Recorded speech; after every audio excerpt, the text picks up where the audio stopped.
You know, a modern jet engine is without a doubt one of the most complex machines we've ever built. We're talking thousands of parts, all spinning at incredible speeds, under just extreme temperatures.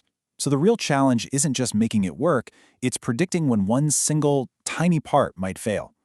Today, we are diving deep into a research paper that proposes a fascinating new way to do exactly that. Okay, so here's our game plan for today. First, we're going to look at why relying on human experts, even the best ones, can be surprisingly difficult. Then, we'll unpack the really clever mathematical toolkit this paper introduces to get around that problem. We'll see their 5-step solution put to the test on a real jet engine, and finally, we'll zoom out and talk about why this whole new way of thinking could change a lot more than just aviation. So, if you want to predict the future, where do you start? Well, engineers often turn to the past. They rely on the structured judgment of really seasoned experts. Now, that experience is absolutely priceless, but it also introduces a massive variable: human subjectivity. And that, right there, is the core problem we're going to tackle. Just take a look at this. This gives you a sense of the mind-boggling scale of the challenge. And remember, we're just looking at the air system here. Every single part from those front fan blades to the turbine in the back has to work in perfect, beautiful harmony. One tiny failure, a little crack in a rotor blade, maybe a clog in a fuel nozzle, could set off a catastrophic chain reaction. So the go-to method for managing all this complexity is called a failure mode and effects analysis, or FMEA for short. It's basically a systematic way for teams to get in a room and brainstorm everything that could possibly go wrong, and then, most importantly, rank those potential failures. And at the very heart of this whole process is the risk priority number, or RPN. It's actually pretty simple. For each potential failure, experts rate 3 key things on a scale from 1 to 10. First, how severe would it be? Second, how often is it likely to happen? And third, how easy is it to spot before things go wrong? You just multiply those 3 numbers together, and you get a score that tells you what to worry about most. And here's where we hit the big problem. This whole system, this whole beautiful equation, hinges on human judgment. So what happens when one expert says the occurrence of a crack is, say, a 3, but another expert with totally different experience thinks it's a 7?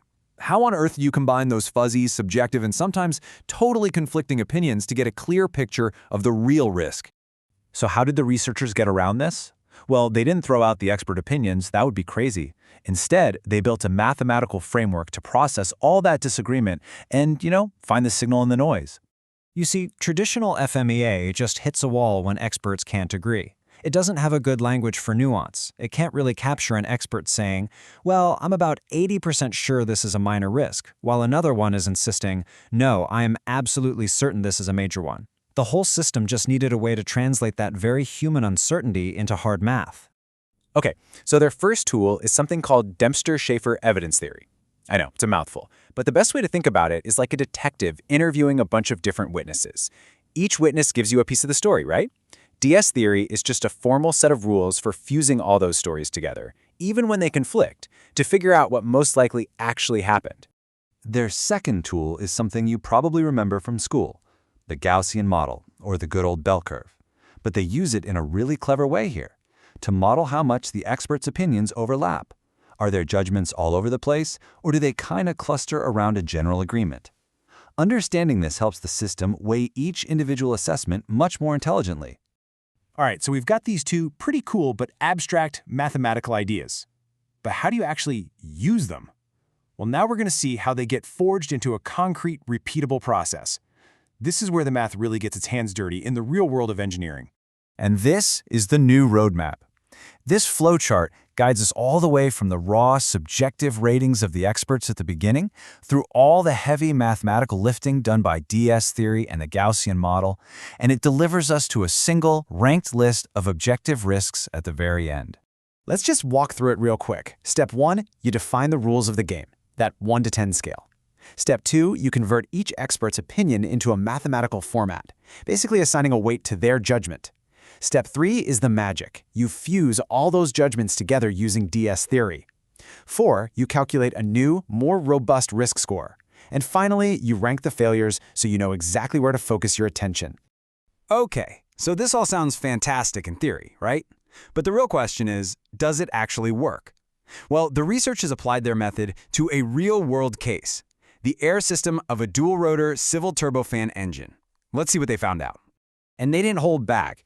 They looked at a huge list of potential failure modes for the most critical components. We're talking everything from cracks in rotor blades and discs to nasty blockages in the fuel nozzles and even deformation of the flame tube.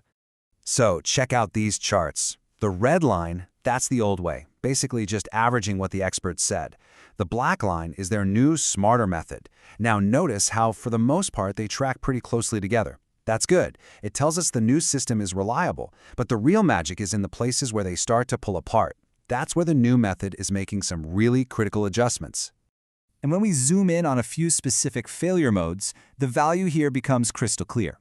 For something like a rotor blade crack, both methods pretty much agree. But look at rotor blade scaling. The new method flags it as a much higher risk, bumping its score up by almost 12 points, while at the same time it actually deprioritizes another issue, disc buckling. This right here is the real payoff. This chart just says it all. A potential failure that might have been overlooked, rotor blade scaling, is now correctly identified as a high-priority risk. I mean, that single insight could be the difference, allowing engineers to focus their precious time and resources on preventing the failures that truly matter. So what's the big takeaway from all of this? Well, the value of this research goes way beyond just building safer jet engines. This is really about a new way to think about risk, and maybe more importantly, about expertise itself. So overall, the new method proved it was really consistent with the traditional one. You can see here for almost 70% of the failure modes, the risk score barely changed at all. This confirms the method is robust. But its true value is in that other 30%, those critical cases where it provides a major course correction, pinpointing the hidden risks that everyone else might have missed.